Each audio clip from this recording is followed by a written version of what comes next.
Classic Cars, and we're going to show you our 1973 280 SEL Mercedes long wheelbase, and I'm going to take you around and show you the features and how to operate this vehicle.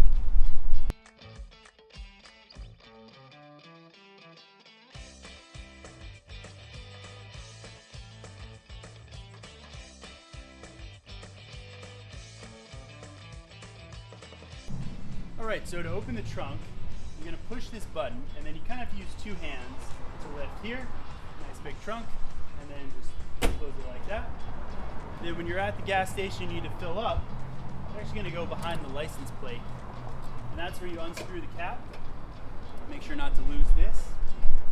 And then when you go to put the nozzle in, it may not fit all the way. So in order to get the gas to flow, you have to kind of pull the sleeve of the nozzle.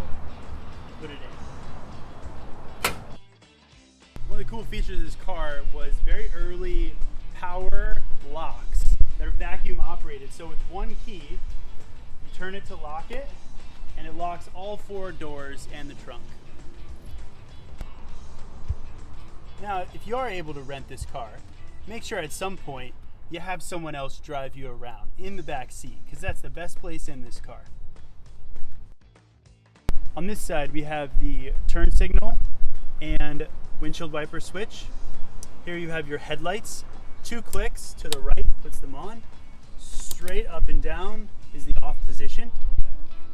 Your main gauges are here. The temperature gauge, always good to keep an eye on. If it's up into the red, there's a problem. Your fuel tank gauge is here.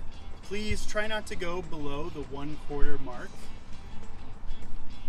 So the car has a big fuel-injected V8, which is great because it reliably starts.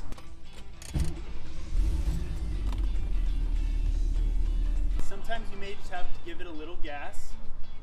And you know, it can be a little grumpy in the morning when it's cold, but after a few minutes, when the engine smooths out, it drives really nicely. The ride is great. You have power steering, very soft suspension, so you're really going to enjoy the ride. Thanks a lot for checking out this Mercedes with us, and hope you enjoy it.